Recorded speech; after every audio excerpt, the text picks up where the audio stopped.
There is no ignoring it. The biggest source for water in the Southwest is on the verge of reaching a critically low level, and Arizona needs to act fast to conserve that Colorado River water feeding into Lake Mead. It's our big story tonight on 12 News at 6. Big cities out west, including Phoenix, continue to grow, and that's straining the supply of fresh water. Team 12's political insider Bram Resnick is here to verify why Arizona has to come up with a plan in just 2 weeks to conserve this most vital resource, and what happens if we don't. Bram? Hey, you took a shower this morning, you flushed the toilet, the water is still flowing. So why is Governor Doug Ducey starting a countdown clock to January 31st, just 16 days away, to approve a plan that protects our water supply? We verified whether that deadline's real and what happens if Arizona blows it. That's how Governor Doug Ducey put it. This is by far the most pressing issue we face as a state. Here's what he really meant to say. If this falls through, we are so totally screwed. This is Arizona's plan to divvy up a dwindling water supply from our largest source, the drought-stricken Lake Mead on the Colorado River.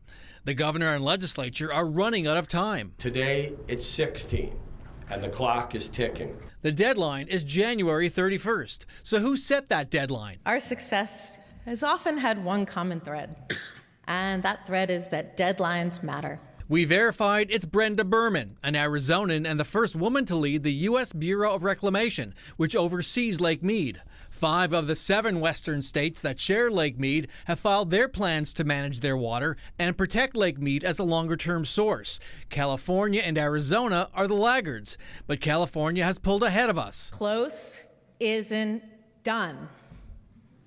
Only done will protect this basin. If the governor and legislature don't produce a water plan, Brenda Berman and her staff in Washington will do it for us. Arizona is the last piece of this puzzle.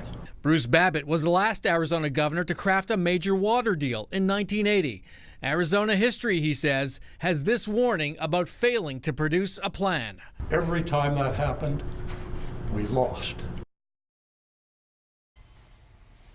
Now, if Arizona does pass a drought plan, the pain will largely be felt by farmers and industry. But if the feds come up with a plan for us, Arizona could absorb steep cuts to its water supply from Lake Mead, and that might hurt all of us.